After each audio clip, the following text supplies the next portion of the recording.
Selamat pagi warga SMA Negeri 15 Garut. Selamat datang di acara X1 News.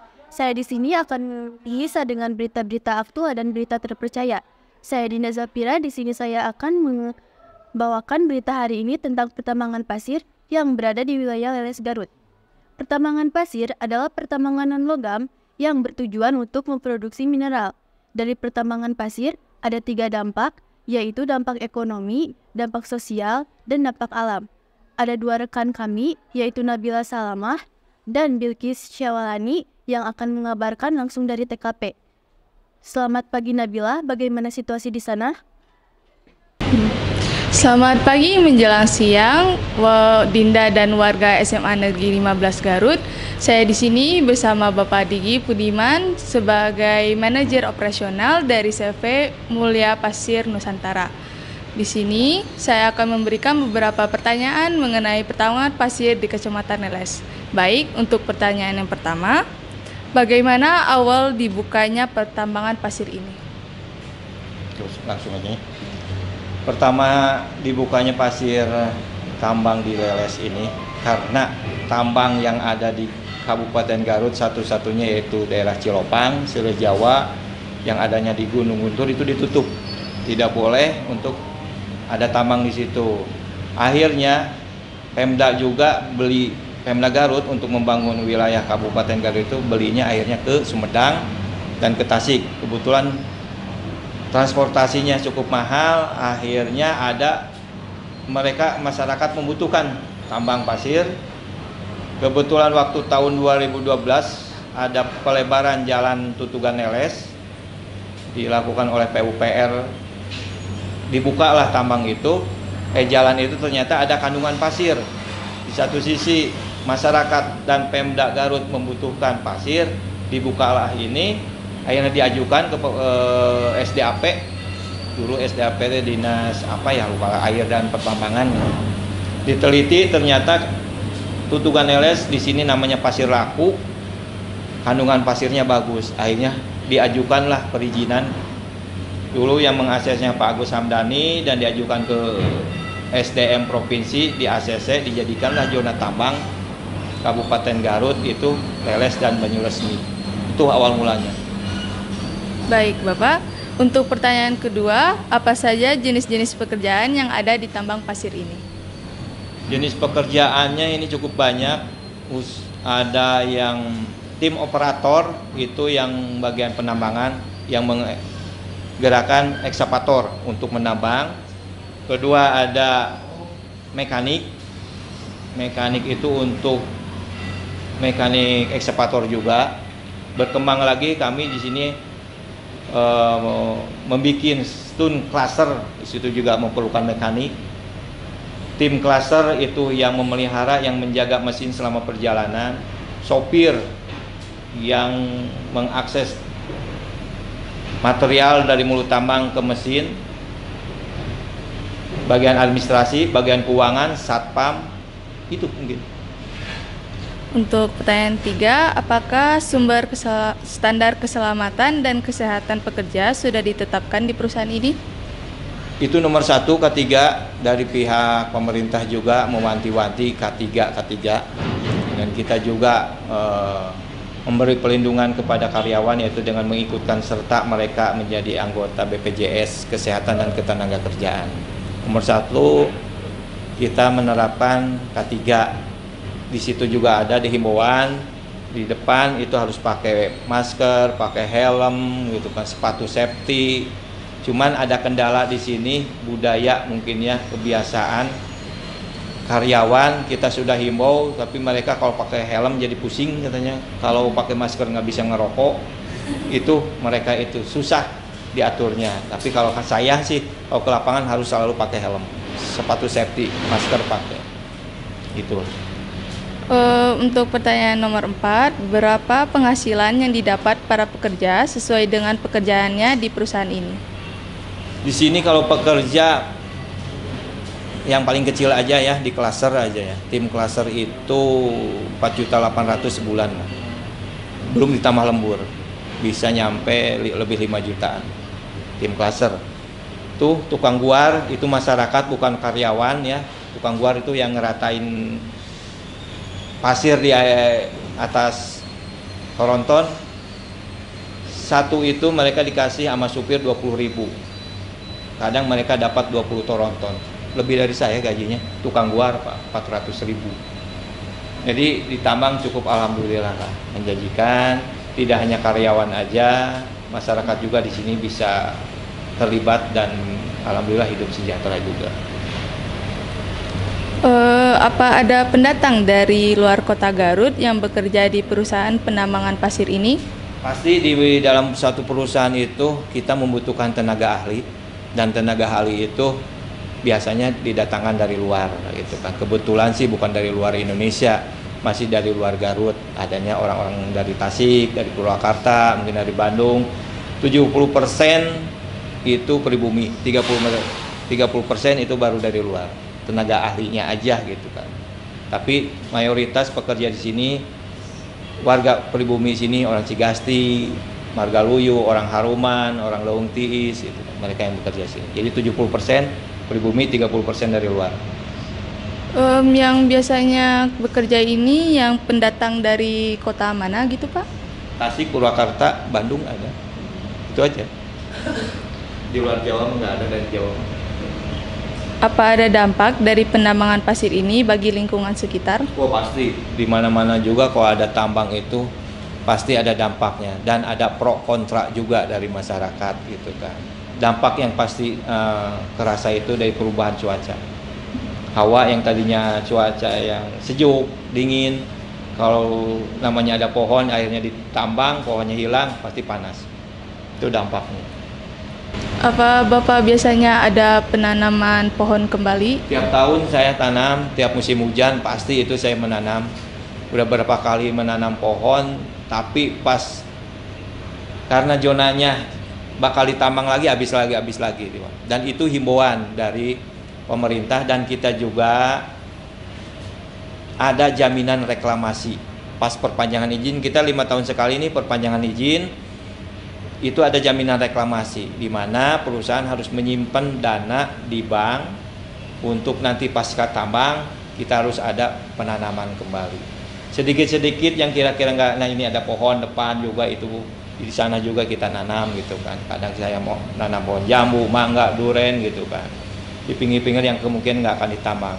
Kebanyakan yang mudah itu alba. Setahun kemarin saya nanam alba, fotonya juga ada penanaman di sini gitu kan. Buktinya ada kita. Karena itu salah satunya syarat kita untuk memperpanjang izin. Satu, tiap tahun kita juga ada RKAB, rencana kerja anggaran biaya, per bulan November, Desember buat 2024 kita dari sini sekarang sudah dibikin. Salah satunya syarat yaitu harus ada penanaman pohon. Buktinya daerah yang pohonnya ada itu harus ada bukti. Itu paling dulu. Adakah jalinan kerjasama yang dilakukan pihak penambangan di lingkungan sekitar? Kerjasama dengan masyarakat banyak. Salah satunya yang terlibat di sini masyarakat yaitu tukang tampol batu. Itu masyarakat banyak, mungkin dia bisa 100 orang lah yang bekerja di sini, yang berusaha di sini, yang mana batu-batu besar yang nggak mungkin kita masukin ke mesin, akhirnya dipisahkan, dikirim ke mereka, mereka tampol, dibelah jadi batu belah buat fondasi. Mereka banyak, ada beberapa wilayah yang ikut kerja di sini. Dari Uruk, paling jauh itu kampung Uruk sana, Leung Tiis, Sayuran, Cigasti juga. Jadi alhamdulillah lah mereka itu ikut bekerja juga di sini. Salah satunya tukang guar, ini yang guar di mobil Toronton, sama di atas juga. Mereka itu masyarakat, bukan karyawan kami. Mereka diberi upah langsung dari supir. Kalau di sini 20.000, kalau di atas itu 15.000 per mobil. Upah buat masyarakat di sini gitu. Kedua, dampak dari masyarakat juga. Ini warung depan itu banyak warung. Dengan adanya aktivitas di sini otomatis banyak supir, warung pasti bermunculan.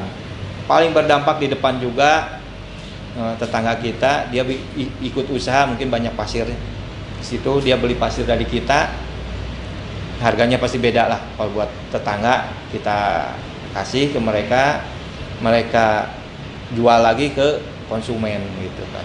Dimana konsumen yang tidak mau ngantri di atas, kalau di atas ngantri, dia lebih baik beli di bawah. Gitu.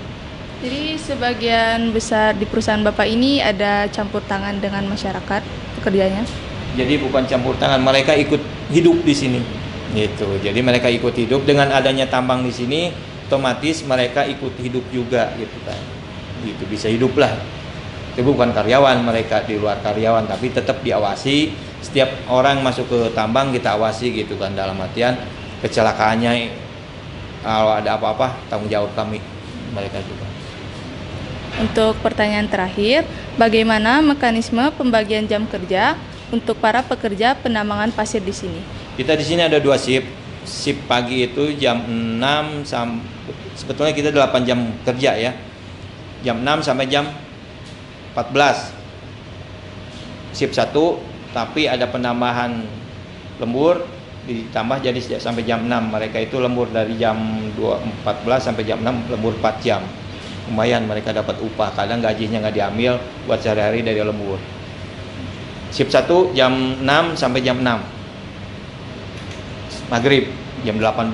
Shift kedua jam 17 sampai jam 19 sampai jam 3 pagi. Jam kerjanya. Jadi ada 2 shift gitu. Baik, terima kasih.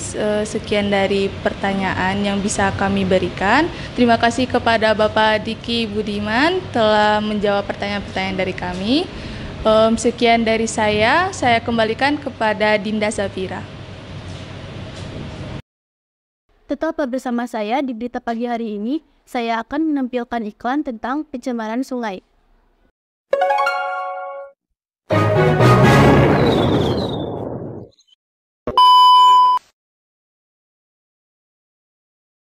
A few moments later.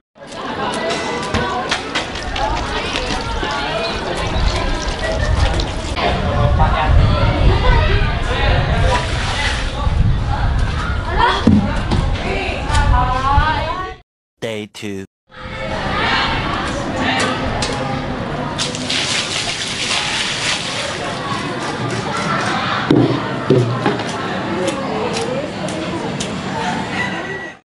Day 3.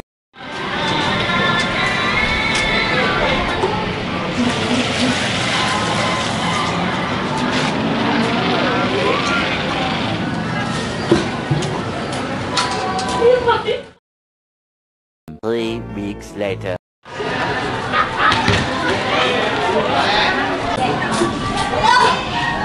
Kok bau ya? Dari mana ya? Kayaknya dari Solokan deh. Yuk, kita pergi. Yuk.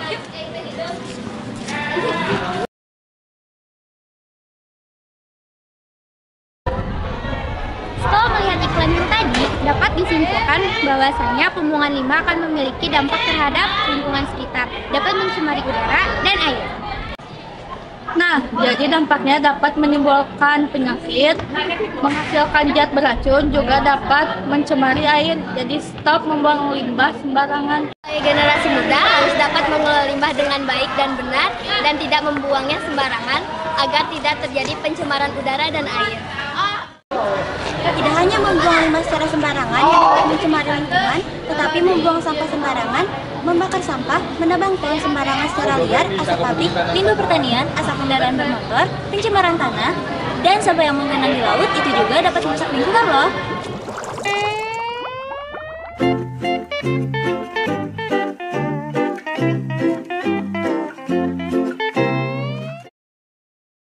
Kembali lagi bersama saya Dinda Zafira. Saya akan menghubungkan kepada Bilkis yang berada di TKP yang mewawancarai salah satu masyarakat sekitar. Bagaimana Bilkis? Baik, selamat pagi menjelang siang Dinda dan warga SMA Negeri 15 Garut. Di sini saya sudah bersama Pak Ade, salah satu masyarakat sekitar yang menjadi pekerja di sini. Baik Bapak, saya akan menanyakan beberapa pertanyaan. Pertanyaan yang pertama, bagaimana tanggapan Bapak mengenai pertambangan pasir ini? Alhamdulillah lancar, tanggapan saya lancar, setiap hari saya kerja, jadi nggak ada gangguan apa-apa. Jadi tanggapannya itu membuka lapangan pekerjaan. Iya. Untuk pertanyaan kedua, Apakah ada perubahan sebelum didirikannya pertambangan ini dan setelah didirikannya pertambangan ini? Tidak ada. Begini-begini terus, lancar terus gitu. Apakah Bapak memiliki keluhan dari dampak penambangan pasir ini? Oh, nggak ada. Kan Bapak ini kerjanya satu hari membuat tronton, satu hari ambil batu, mukulin batu di sini. Jadi lancar setiap hari saya kerja, ada penghasilan setiap hari itu. Jadi besar kecilnya saya mendapatkan setiap hari itu. Dengan dibukanya penambangan pasir ini kan banyak debu yang berterbangan.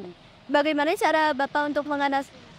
Ya kalau keluar abu saya menjauh dan pakai pakai masker atau pakai baju gitu kan. Baju bisa pakai 2, bisa pakai 1.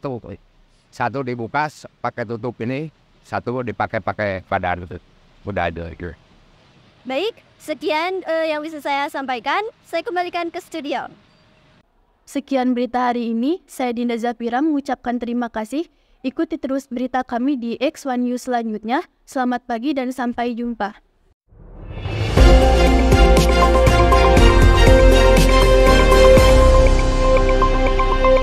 Audio Jungle.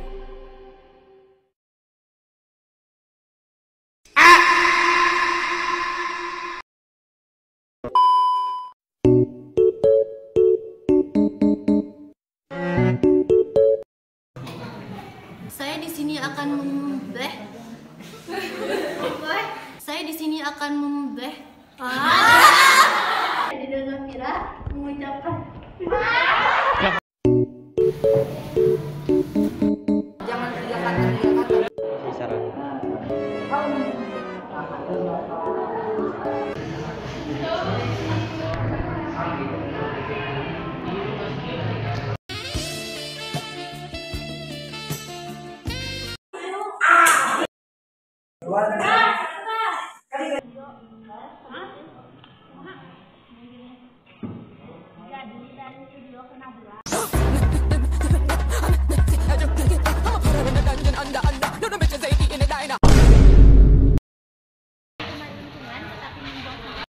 Sembarangan, membakar sampah, menebang pohon secara liar, asap pabrik.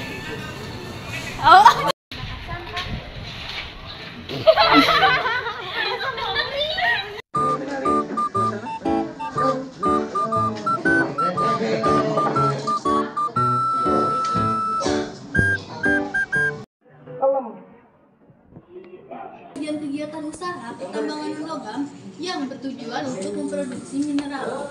Gitu baik.